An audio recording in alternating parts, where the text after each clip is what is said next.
اللہ تعالیٰ نے یہ زندگی اس لیے نہیں دی تھی۔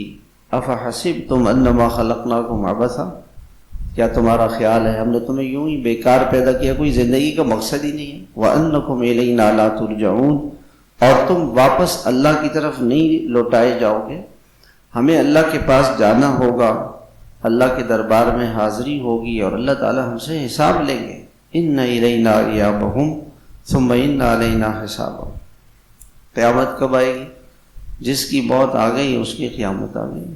آج کے دن میں دنیا میں 2 لاکھ انسان مرے ہیں، روزانہ لوگ مرتے ہیں، 3 لاکھ بچے پیدا ہوتے ہیں تقریباً، اور 2 لاکھ انسان روزانہ مرتے ہیں۔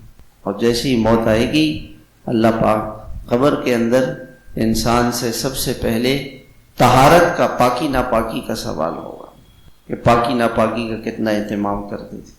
آپ صلی اللہ علیہ وسلم ایک قبر پر سے گزرے اور آپ نے فرمایا 2 قبریں تھیں، 2 قبروں میں آپ نے فرمایا ان دونوں قبروں میں قبر والوں کو عذاب ہو رہا ہے، تو اور فرمایا کہ ایک کو عذاب اس لیے ہو رہا ہے کہ کان لا یستنزہ من البول، کہ پیشاب کے قطرے اس کے جسم پر، کپڑوں پر لگ جاتے تھے، استنجا ٹھیک نہیں کرتا تھا، پیشاب کیا کھڑا ہو گیا، استنجا ہی نہیں کیا، استنجا کیا مگر پیشاب ابھی باقی تھا، جلدی میں اٹھ گیا، اب پیشاب کے قطرے جسم پہ، کپڑوں پہ لگ گئے، تو آپ علیہ السلام نے فرمایا استنزہوا من البول فإن عامۃ عذاب القبر منہ، کہ اپنے آپ کو پیشاب کے قطروں سے بچاؤ، عام طور سے قبر میں عذاب اسی سے ہوگا۔